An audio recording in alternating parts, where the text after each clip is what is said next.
श्री स्वामी समर्थ. जय जय स्वामी समर्थ. अवधूत चिंतन श्री गुरुदेव दत्त. तुमचं सर्वांचं स्वामी समर्थ या चॅनेलमध्ये नक्की मनापासून स्वागत. स्वामी महाराज तुमच्या सर्व चांगल्या इच्छा पूर्ण करत. ज्योतिषशास्त्रानुसार येणाऱ्या 25 डिसेंबरपर्यंत काही राशींना हा पैसाच पैसा मिळू शकतो. शिवाय जो गजकेसरी योग म्हणतो, या योगांमध्ये सूर्य आणि शनी यांचं गोचर झाल्यामुळे काही राशींना अनुकूल काळ ठरू शकतो. लक्ष्मी देवीचा वरद हस्त लाभू शकतो आणि येणारा कालावधी हा सुवर्ण काळाप्रमाणे जाऊ शकतो असं सांगितलं जात आहे. यामध्ये जर तुमच्याही राशीचा जर समावेश आहे, काही जर जाणून घ्यायचं असेल तर त्याआधी चॅनेलला तुम्ही नक्की सबस्क्राईब करा. तुम्ही हा व्हिडिओ नक्की पहा आणि तुमच्या मित्रमैत्रिणीसोबत शेअर करा. आता बघा, कार्तिक त्रिपुरारी पौर्णिमेला गजकेसरी योग जुळून आलेला आहे. तर बघा, या राशीत गुरुग्रह विराजमान आहे. चंद्र आणि गुरु यांच्या युतीनं गजकेसरी योग जुळून येतो.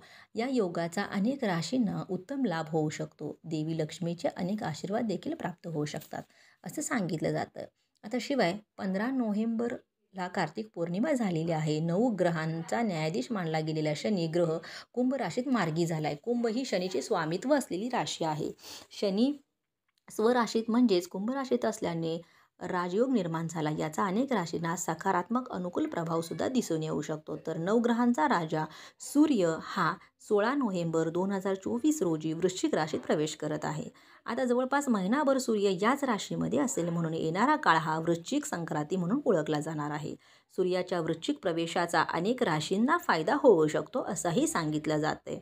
आता या सर्व ग्रहांच्या हालचालीमुळं आणि कार्तिक पौर्णिमेनंतर किंवा त्रिपुरारी पौर्णिमेनंतर आणि तुळशीच्या लग्नानंतर कोणत्या राशीच्या लोकांचं भाग्य उजळणार आहे आणि कोणत्या राशींच्या लोकांना लाभच लाभ मिळणार आहे हे जाणून घेऊया.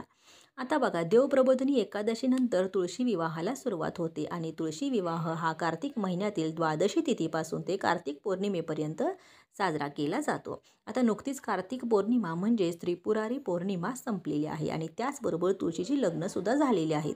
कार्तिक पौर्णिमेनंतर किंवा तुळशीच्या लग्नानंतर ज्या राशींचं भाग्य उजळणार आहे त्यापैकी पहिली नशीबवान राशी आहे ती म्हणजे मेष राशी. आता या राशींच्या लोकांचा येणारा काळ हा अत्यंत चांगला आहे. अनपेक्षित आर्थिक लाभ मिळू शकतो. उत्पन्नाचे नवीन स्रोत मिळू शकतात. आर्थिक परिस्थिती वेळोवेळी बदलू शकते. गुरुकृपेनं मान सन्मानही वाढू शकतो. कुटुंबात ज्या काही समस्या असतील तर त्या संपुष्टात येऊ शकतात. करिअर क्षेत्रामध्ये फायदे होऊ शकतात. आता याचबरोबर पद आणि प्रतिष्ठा प्राप्त होऊ शकते. आता त्यानंतरची दुसरी राशी आहे ती म्हणजे वृषभ रास. आता वृषभ राशीच्या लोकांसाठी पुढले 2 महिने फार लाभदायक आहेत असं म्हटलं जातं. या काळामध्ये वृषभ राशीच्या लोकांना भरपूर पैसे मिळतील. त्याचबरोबर जे नवीन नोकरीच्या शोधात असतील त्यांना नोकरीच्या संधीही उपलब्ध होतील. तुमची व्यवसायात चांगली प्रगती होईल किंवा तुमचं ध्येय गाठण्यासाठी वृषभ राशीच्या व्यक्ती यशस्वी होतील. त्याचबरोबर आरोग्यसुद्धा अगदी उत्तम राहील.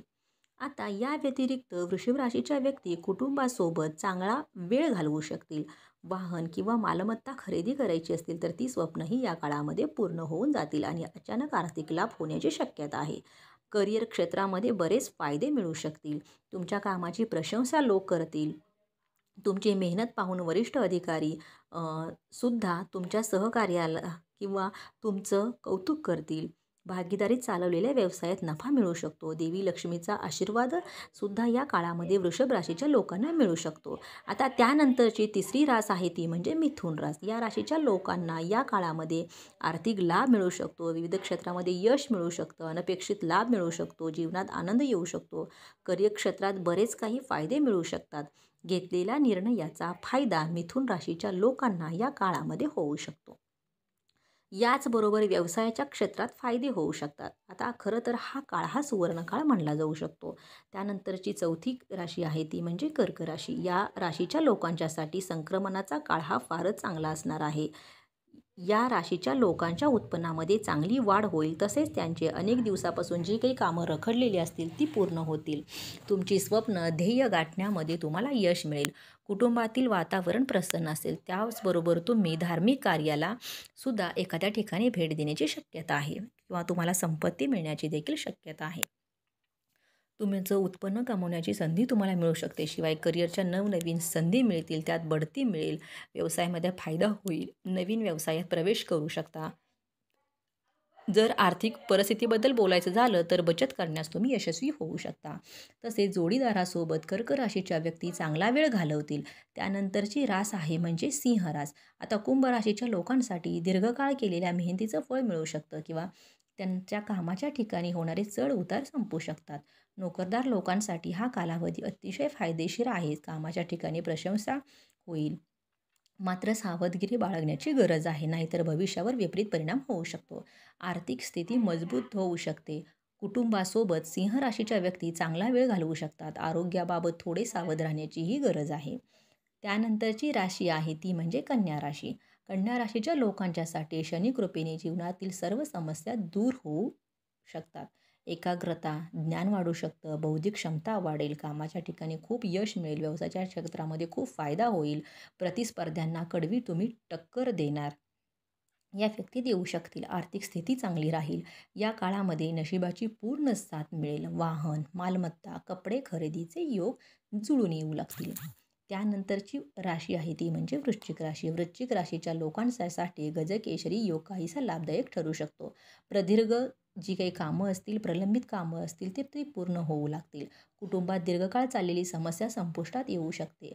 करिअरमध्ये बरेच फायदे मिळू शकतात. उच्च पदावर पोहोचण्याची तुम्हाला संधी मिळू शकते. व्यवसायाच्या क्षेत्रामध्ये नफा मिळण्याची सुद्धा शक्यता आहे. उच्च शिक्षणामध्ये यश मिळेल. हा काळ विद्यार्थ्यांसाठी सुद्धा अतिशय चांगला असणार आहे. त्याचबरोबर वृश्चिक राशीच्या लोकांच्यासाठी हा काळ फार चांगला आहे. या काळात तुम्हाला नशिबाची चांगली साथ मिळेल. त्याचसोबत तुमच्या कुटुंबातील वातावरण फारच सकारात्मक आणि धार्मिक असणार असल्याचं सांगितलं जाते. तुम्ही धार्मिक कार्याला देखील या काळामध्ये भेट देऊ शकता. व्यवसायातून चांगलाच लाभ मिळू शकतो. त्यानंतरची रास आहे ती म्हणजे तुळ रास. या राशीच्या लोकांच्यासाठी हा काळ हा संक्रमणाचा काळ फारच लाभदायक ठरू शकतो. तुळ राशीच्या व्यक्ती कामानिमित्त दिलेल्या मुलाखतीत यशस्वी होतील. तसेच या काळामध्ये स्वतःचा व्यवसाय देखील सुरू करू शकता. पैसे कमवण्याच्या नवनवीन संधी तुम्हाला प्राप्त होतील. त्यामुळं जे लोक सिंगल आहेत त्यांना लवकरच चांगला जोडीदार भेटण्याची शक्यता आहे. आता ही जी माहिती आहे तर ही माहिती बघा काही ज्योतिषीय मान्यतावर आधारित आहे. त्यामुळे तज्ज्ञ व्यक्तींचा सल्ला घेणं देखील उपयुक्त ठरू शकतं असं सांगितलं जातं. अशाच प्रकारे सणावारासंबंधित व्रतवैकल्य असतील, उपासना असतील, पूजाविधी संबंधित जर तुम्हाला आणखी काही माहिती हवी असेल तर त्याचबरोबर तुम्हाला ज्योतिषशास्त्राविषयी किंवा अंकशास्त्रासारख्या विषयावर जर तुमच्या मनामध्ये काही जर शंका असतील तर त्या नक्की कमेंट बॉक्समध्ये विचारा. शिवाय तुम्हाला आणखीन कोणत्या विषयावरचे व्हिडिओ ऐकायला आवडतील ते सुद्धा कमेंट करून सांगा. या संबंधित पूर्ण तुम्हाला माहिती मिळेल.